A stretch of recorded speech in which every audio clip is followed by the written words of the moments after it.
Hello, everybody, and welcome back to 4RP. I am Reaper, and in the video which I'm pointing to at my screen is Jason from Icarus Tech. Say hello. Hello. Today's podcast is all about Maniac Mansion. One of the two.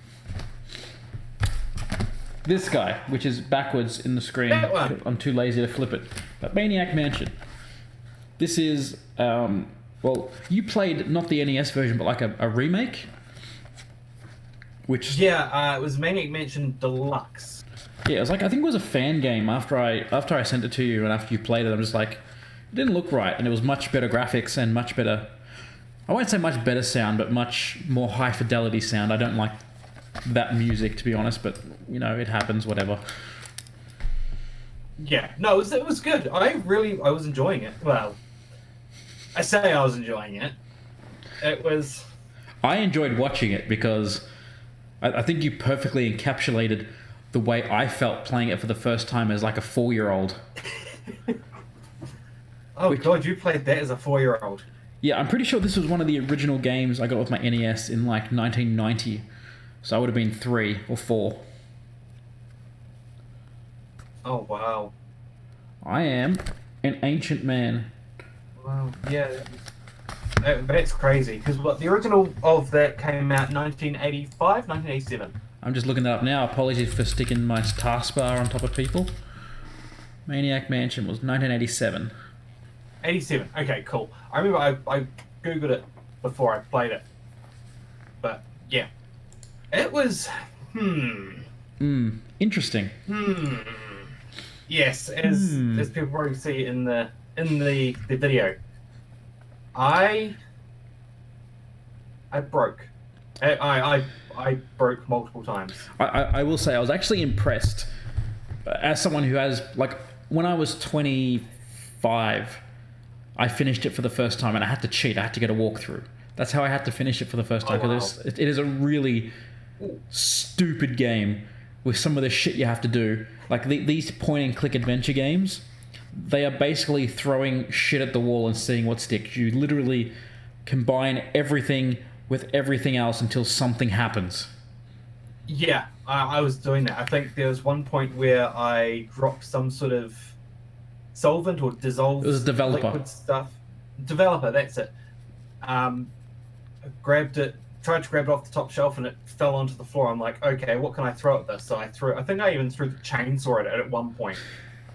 Just to see if it would work. So this is one of the puzzles I actually remember the solution for. Do you want to hear it? And this is hilarious because I remember your reaction to one of the things in this puzzle. But do you want to hear it from start to finish? Yeah, okay, go for it, because I don't know if I'll play it again. So I might do. For that puzzle, you meant to drop the developer, which you did. Yeah. Then you have to go and work out. Which I did. Which you did, and you had the most funniest look on your face, like, what the fuck is going on here? Then you have to go out the front and pull the bush on the left side of the house, which reveals a grate, which you need to be strong enough to pull off the grate, which is why you have to work out. And then you use the sponge to pick up the developer and put it in a jar. Oh, so I probably shouldn't have put the water in the jar and then put it in the microwave then. Look, I don't fucking know. Oh, no, I think you actually keep it in the sponge. Well, that's what I did. So, okay, well, I did get the sponge, so... Exactly. So it's like, who would figure that out? Just like... no one? And the other thing is, like, at the end, you had absolutely no one? Yeah, pretty much. You had all 3 characters stuck in the jail, right? Yes. When I was playing it, I accidentally found out that there's a loose brick in the prison that opens the door. Really? Yeah. So the whole point is you're meant to use like one of the characters in the prison to push the brick, and then you use the other 2 characters to escape, and that character has to stay in the prison.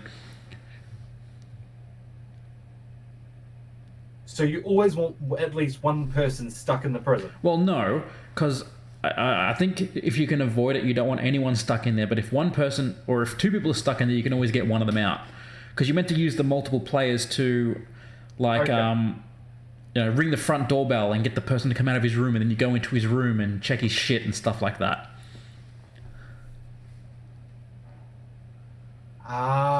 Okay, yeah. So I was more playing it like I had 3 lives, rather than 3 but separate at the same characters. time, I was trying to get it so people would go. Yeah, I was trying to do it so people were different places, but then at the same time, I kept them close together so I didn't fuck anything up. Which was the worst thing you could have done. But I just want to I just want to read you the back of the box. Yes. So, and apologies, there's a little bit of lag coming through, but you guys will deal with it. So, Maniac Mansion, not Manic Mansion, you idiot. Maniac Mansion. Why is there a chainsaw in the kitchen? Maniac Mansion. Yes. And a nuclear reactor in the basement. And disembodied tentacles hopping around. And why does that peculiar doctor keep going, heh heh heh? All very, very good questions. So, we had this little discussion last time about the game manuals. And you were sort of walking around not really understanding what was going on in the game, which I don't blame you. I mean, it gives you literally nothing. Whereas the box and the manual actually says you're meant to go and save your girlfriend. Okay. Yeah. Because all I know is just Dave had a girlfriend called Sandy that we had to rescue. It's like, why is Dave rescuing Sandy? What the fuck's happened with Sandy? And why is there a freaking asteroid falling from the sky, which then means that Sandy's been captured by Dr. Fred or whoever the hell it was. I think it was Dr. Fred or just Fred. Yeah, Dr. Fred. What? Yeah. Just, It is a very weird game. It is, it's in a series of games that they're all made on the same engine, and they all have the same kind of feel to them. And it was very cool at the time because you had all these different ways to interact with everything. But I mean, I personally don't think this kind of game holds up. Yeah. What do you think? How so? Well, like, look, I honestly, I don't have anything else. I just don't think that this style is all that interesting. That said, like, one of my favorite games is a point-and-click adventure game. It's called The Curse of Monkey Island. Cursed? I think. Which is awesome. But I think it's, hang on, I've got it right here. No, it's The Secret of Monkey Island. No, there's 3 different ones. There's The Secret and The Curse and... Oh, really? And Escape from Monkey Island. Okay, you've told me The Secret of Monkey Island that I should need to play, so... Because that's the first one.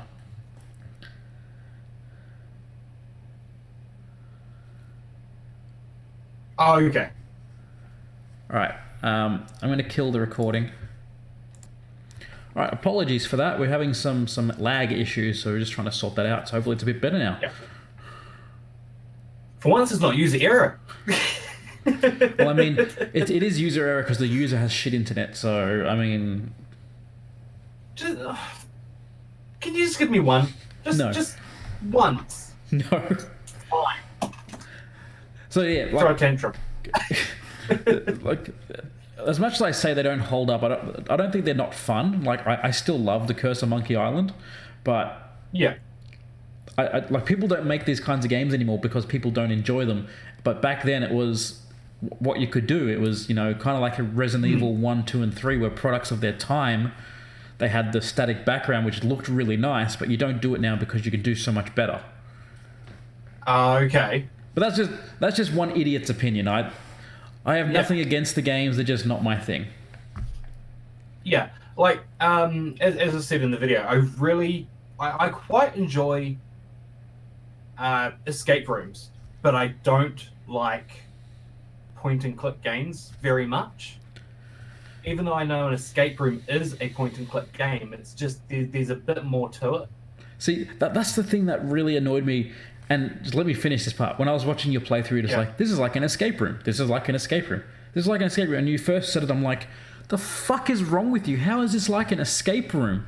And then you said it a couple more times, and I sort of thought, it's like, No, he's actually quite right, because you're just like in an escape room, you pick up shit and see where it goes, and see if you can put a can of tomatoes in the lock for some reason, and it works, and then this is exactly what this is. Yeah, it's an escape room with bad guys and a bit of a story behind it, rather than you're in a room, you've got to escape. Whereas this is there's something's happened. Sandy, Dave's girlfriend, has been taken by Dr. Fred for some reason. And for some reason, you've got to, and then you've got to work out how to do things, but at the same time, you need to avoid the bad guys, and so it's like an escape room RPG, I guess. Well, the RPG is a bit of a stretch, but but like. It was real time though. Like when you were playing the game, like the doorbell rang and Dr. Fred had a package, and they go and get food and all that kind of stuff. So you have to sort of work around that. Yeah, because I think it was his son that went and got the package from out the front. Whoever it was. And his mum. He asked his mum questions and shit, and then she basically berates him about asking the questions, or if that's even the right word. But yeah, it was just. Have you got any idea what I'm talking about? Like literally zero. Well, obviously you haven't seen the video yet. I know you have. No, I watched the unedited footage. All right, let me just say that I watched the unedited footage, so I saw everything. Yeah. Literally everything. Yeah. Yeah. I must say. Yeah, you go. Sorry. I must say, it's difficult to edit an hour-long video down to 15-20 minutes for a rapid review. Oh, considering how much you fucked up, I don't think it would be that difficult, to be honest. Oh, it is. It really is. Mm-hmm. Yeah. Look, I was actually really impressed with how far you got in, and I was loving you going up and down the stairs through the security door, and you're just like, and you were like, come on, is he going to find the two other rooms? Is he going to find the two side rooms? And he's like, oh, there it is. You did it. You did it. Yeah. It just sort of clicked. I'm like, okay, I've looked up here, but I haven't thought about going sideways. So I'm like, fuck it, let's have a look. And lo and behold, holy shit, there are two more fucking rooms. Yeah, unlike the run button, you actually found those two rooms. Yeah. Sorry, that one still tickles B. me. It's B. It's B to run. It's B to run. So, what I'm curious about is, like, just like Mario, God. would you see yourself playing this game on your own time? We're gonna have to pause the recording. Can't hear you. No, we back. Cool. All right. Anyway, apologies. So, on your own time, would you play this game? Yes. I think I would. Like, I would like to try and work more of it out. It's definitely one of those games that got me really intrigued. And I know I say I don't like those sorts of games, but being a hypocrite of myself, I enjoyed that game. It grew on me. Yeah, I find it... Like, I don't think I would anymore, because I think once you solve the puzzle, even though it is kind of like a roguelike kind of thing, where I know it's an overused word, where you play as different characters, you get a slightly different playthrough because different characters have different abilities. But yeah. The main puzzles are all the same. There's no real variance to it. Like, I wouldn't see myself playing it again. But I'd love to see you actually finish it, because I think I'd love to as well. The end bit is really interesting, in my opinion. Okay. But that's, I mean, I like stupid shit, so... Yeah. But from a veteran gamer's point of view, Veteran if you're saying indeed. it's an interesting ending, if you're saying it's an interesting ending, then I'll believe you. I mean, interesting as in just like the rest of Maniac Mansion is quite interesting. Oh, So, okay. just to give you a bit of like background in the game as well, because like you probably don't know a whole lot about the history of this kind of stuff, but the game the game engine that this game ran on was called Scum, SCUMM, which is the script creation utility for Maniac Mansion. Okay. Oh, okay. This was the first game in a long line of point-and-click adventure games. They all use the same engine by Lucasfilm, LucasArts, Lucas Games, whatever they're called. What are they called? Lucasfilm Games, because that's not confusing. Yeah. And it spawned games like this, and what was the other one that I really, really liked that I can't think of the name? Curse of Monkey Island, it was Full Throttle, I believe, was on the same engine. Oh, okay. Which Bird is a game... Camel? Huh? Bird vs. Camel. No, you idiot. God. I know, you say Lucas Films or Lucas Games, I just instantly think of fucking Star Wars and that. Fucking JonTron.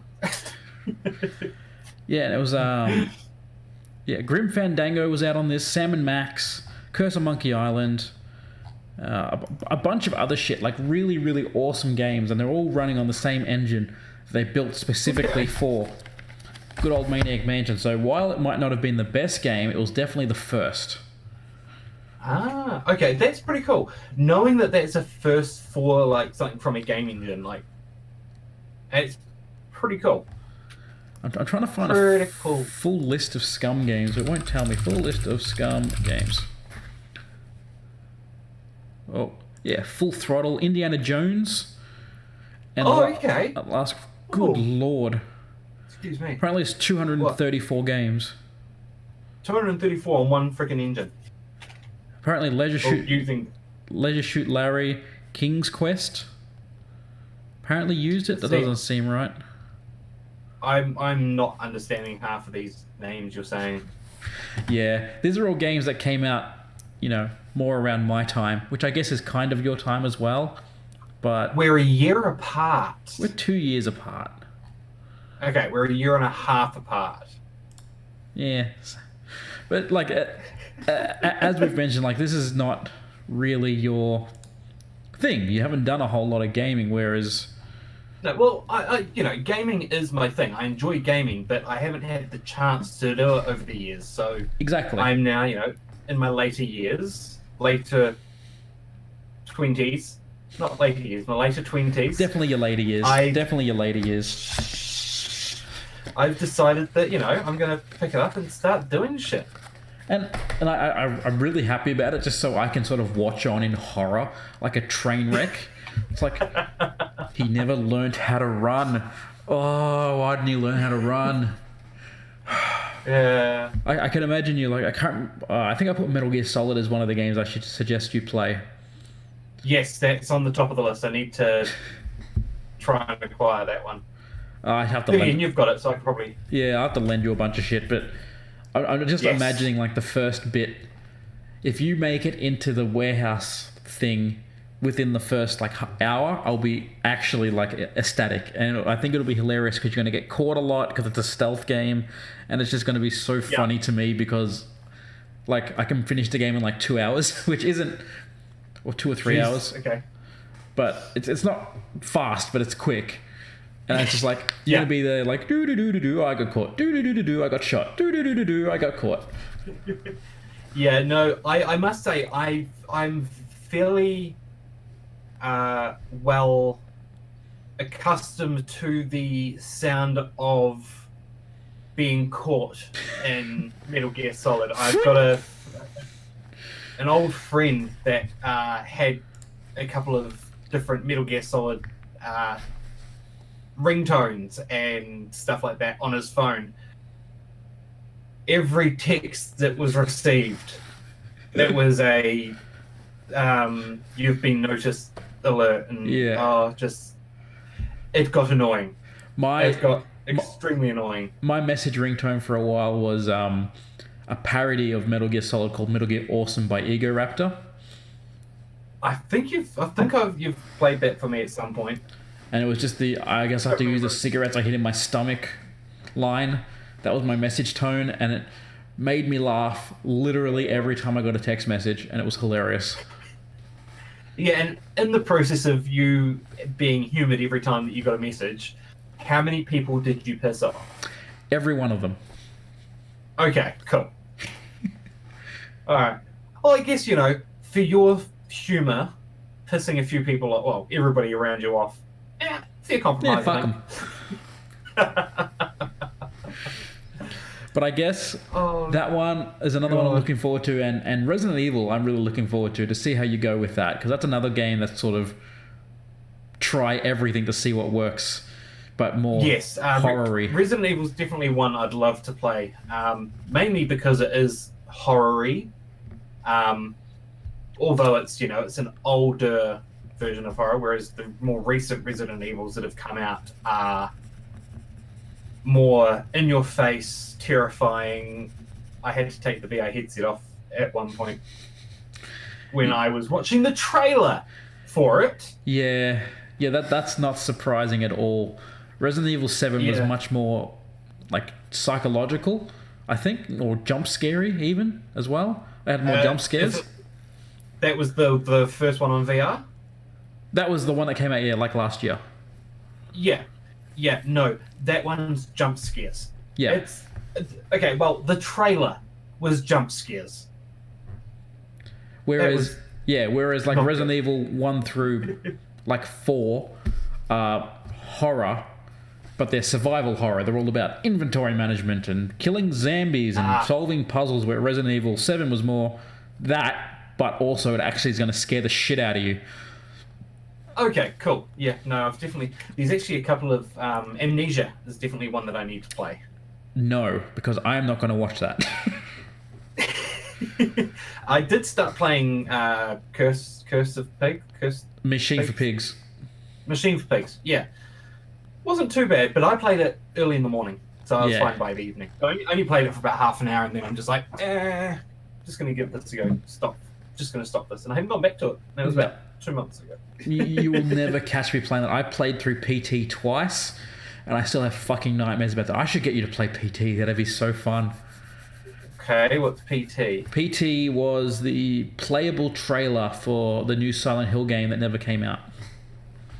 Oh. And it's real freaky. Okay. I've heard Silent Hill games are pretty scary. I played the first one, and the first one was very much survival horror kind of thing, but it was actually kind of scary.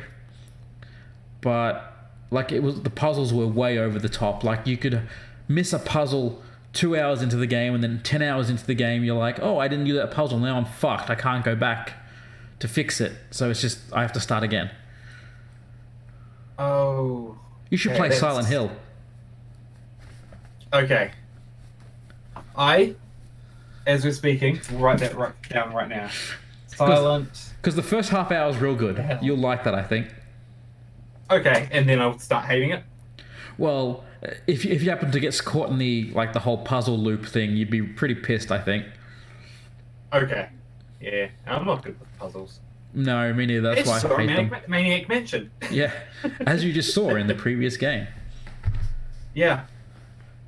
Well, dear. I'm very happy that you enjoyed something from my childhood, which is Maniac Mansion, even though you didn't really play the one I did. But I'm pretty sure it was still on the same lines and everything, though, right? Yeah, it looked like all the puzzles looked the same, just the graphics were a bit better, and the music was better. Yeah, I was actually enjoying that music. I think it was pretty cool. Yeah, the one thing I missed was there's a broken record. I don't know if you found it. I don't think you did, but if you put it on, it's got this really cool track that just repeats. It's and it just repeats that on loop for like ever until you fix the record. Oh god, yeah, no, I didn't get that. I got two records. I got the first one, and then I got the Tentacle May Tinkle, which I wasn't able to play. I was a bit disappointed that I couldn't listen to the tentacle porn. Wait, was this game made in Japan or what? No, this was America. I don't know. It was America. Oh god, so Americans brought out thought of tentacle porn first. Yeah, fuck you, Japan. You're stealing all our shit. It doesn't actually say it on the back of the box, by the way. I already knew it was American. I don't know why I did that. Aesthetics. Yeah, pretty much. Yeah, that's fair. Anyway, I'm done. If you have any last words. No, I was just about to say ask if you had anything more else to say about Maniac Mansion. My God, I will get it one day. This has been a very manic podcast. Yes, manic podcast for Maniac Mansion. So look, if you look very closely, you can see that there's an A right there. Just. Yeah, I can see the A. My brain fucking can't. So Maniac Mansion, what did you say? A 6 out of 10? I think you gave it because it broke you. No. Gotta get it right. Gave it a 9 out of 10 because it broke for the. It mental broke your breakdown. meter. Yeah, mental anguish. Yeah, the mental anguish. Yes. But I gave it, I believe, a 6 out of 10 for play style because it was good. It was fun. It had good music, graphics I enjoyed. But even if I did play the original, which you've shown me the game graphics for that. That's not the original. I would have enjoyed the original gameplay just as much. Yeah. It was all about the gameplay with a point and click, and this one's probably one of the better ones, which is funny because it was like one of the first. Yeah, although you don't like it, but it's one of the better ones that you enjoy, which I don't like the sense, genre. Hey. I don't like the genre. It is not my style, and I don't think it holds up today when you have much better shit to play. But that said, I play retro games all the time, so I mean, who am I to talk? Yeah. Yes, and I think that's what we should do one day: is us get together and do a video together. And I guess we couldn't really do a podcast on it afterwards, but we could work something out. Yeah, we could work something out, but we should play a game and I can laugh at you in real time, and I'll just be like, "What an idiot!" Yeah. It would be more live. Well, you know what? On that note, if anyone out there wants me to beat him over the head with this cartridge until he finishes the game, just leave a like and subscribe and tell us, and I will make him play it. Yes, I will, and I will make sure that I record it and that it is as bad as the rest of the stuff he did. Yeah, it's not that bad. No. Okay, do you want to take us out, Mr. Reaper? Yes. Thank you very much for watching, guys. As Jason says, please, if you enjoyed this video, or if you want to see me get smashed over the head with a cartridge, press the like button and the subscribe button down below, and we shall see you. Please don't press the like button or subscribe because I don't want hit over the head with that. Thank you very much for watching, guys, and I shall see you in the next video, and we shall see you in the next, or hear you. You'll hear us in the next podcast. See what I have to work with here? Bye. Bye. Yeah.